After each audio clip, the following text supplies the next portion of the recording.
Hello, and welcome back to the sofa for the next part of Andy Collier-talks cricket memorabilia. I hope you've enjoyed the last few podcasts with David Frith in his library museum. Some extremely interesting stuff there, I have to say, with the Stoddart scrapbooks and bats and all that sort of stuff, the Wisdons. So I hope it's been of interest to you anyway. So today I just want to go on to about signatures, and there are many forms of signature, how you can collect them. There's team sheets. As you know, I'm a bit of a ship man, so I've got this one here on this nice set of signatures from 1929-30. On there, Morris Allen, Gilligan, Benson and Woolley. So a nice set there with the photograph there of the orangutan, which is just a postcard size, but a nice memento of that team. One of the other things, there's all sorts of autograph books you can collect. This one here is nice leather bound one with 1948 Middlesex siding and also the 1948 players team with Bedser and Len Hutton and lights in that one, Washbrook. Now if we turn over another page with 1948 in mind, we've got the 1948 Australians, which is quite nice with Bradman and the rest on there. Nice one of Lindwall and Miller and what have you. So that's quite a nice little set on there. Early signatures are very rare. Some historians don't think that people collected signatures back in the 1860s or so, but I've seen evidence in newspapers that the teams, i.e. George Parr's team, spectators were queuing up to get their autographs. So there's definitely autographs around. So obviously a lot of people try to collect all the England signatures, which is not easy to do. As I say, if you go back that far, they're going to be pretty rare, and if you do find one, it should be quite expensive. I know some of the sort of 1890 ones go for £300, £400, £500 just for a signal signature. So it's a difficult task. I know some of them, they've got about a dozen left to get or 20 left to get. So it's not easy to get, but a great task, I have to say. So I started collecting signatures quite a while ago, and the other thing you can do in the old days is you can actually read them. So the signatures of the new cricketers are pretty poor. I mean, you can't, if you just had a set of signatures without a name on them, you wouldn't have a clue who they were. So I started collecting things, and I put a little biography of the player there. That's John Gunn. I think I've got about 40 in this booklet here, which goes right the way through. There's Jane Crawford there, John Arnold. There's a nice one there of Stoddart on his just before he left Lords for the 1896 tour to the West Indies. So that's quite a nice signature on a bit of Lords headed paper there. In here as well is I'm a Surrey man, there's Dalmany there, the Surrey boy, Lord Dalmany. C.B. Fry, got a few signatures of C.B. Fry, but again there's a nice little biography of what he's done in his career there. S.F. Barnes is in this one as well. There's Bernard Bosanquet, the big inventor of the googly. And also father of Reginald Bosanquet, the TV newsreader. I've got some of the, there's A.H. Gilligan, nice letterhead there from A.H. Gilligan. I've got some of the 1890 Australians in here. Razor Smith, there's the some of the 1899 Australians there with Clem Hill and Worrell. Hugh Trumbull, Kelly, Ernest Jones, McLeod. Nice signatures there. So that's one of the books I started collected. This one here is of the 1930s cigarette cards, which was from the Brian Statham collection. So you've got Tom Goddard there. Obviously you've got the Australian side. George Pope there, which is another nice one. Then we go up to the Australians. Nice one there of Bill O'Reilly in bowling in delivery. Yeah, so we've got McCormick, get the Bradford one up for you.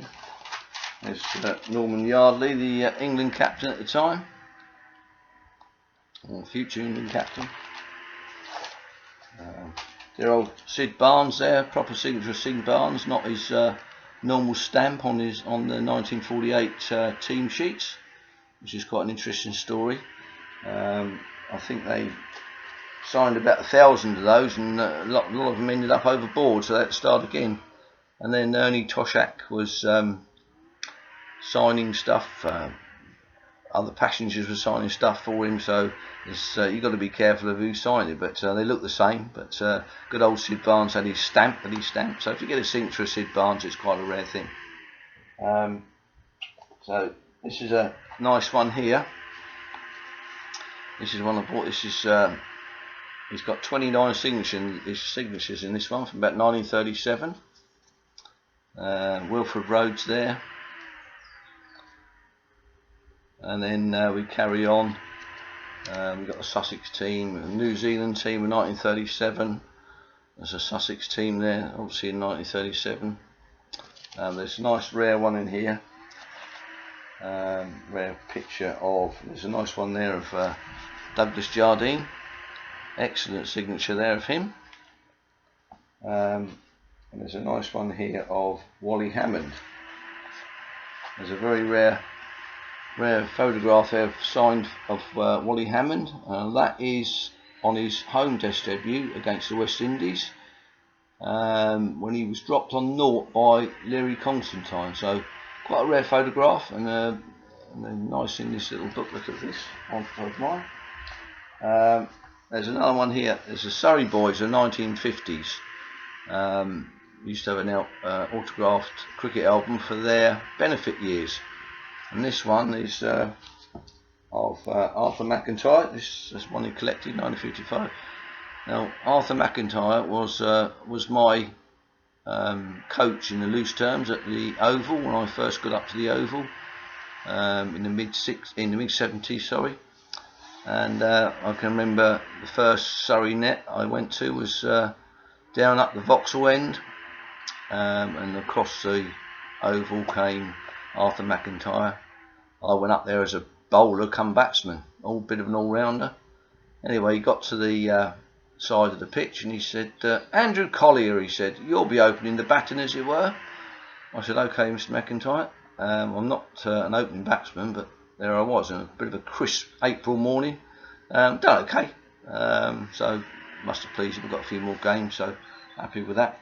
But this particular book, it's got all the county sides in it, including the Hampshire side there, all signed, lovely signatures.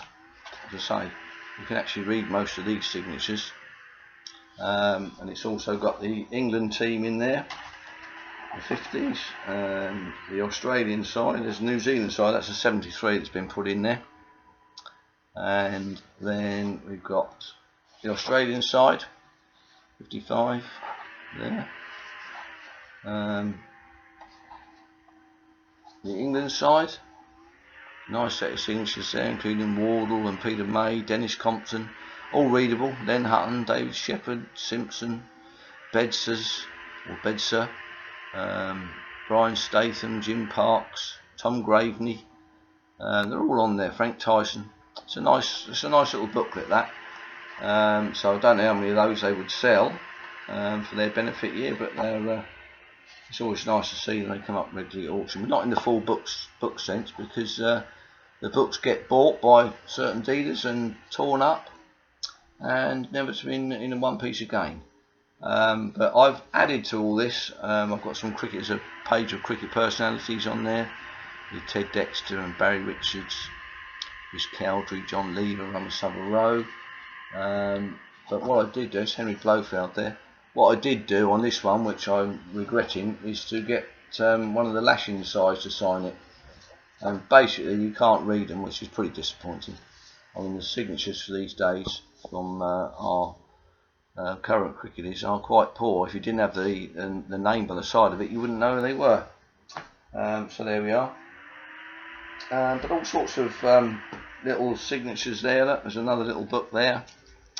with Graham Johnson in. There's Len Hutton. There's a tiny little one, Alan Knott there. Tiny little book, this one. Only about 3 inches wide, but all nicely signed in there. Who else have we got in there? Oh goodness me, all sorts of people in this one. Lancashire, Sullivan. There's Alec and Eric Bedser there, which is quite a nice little set pair of signatures.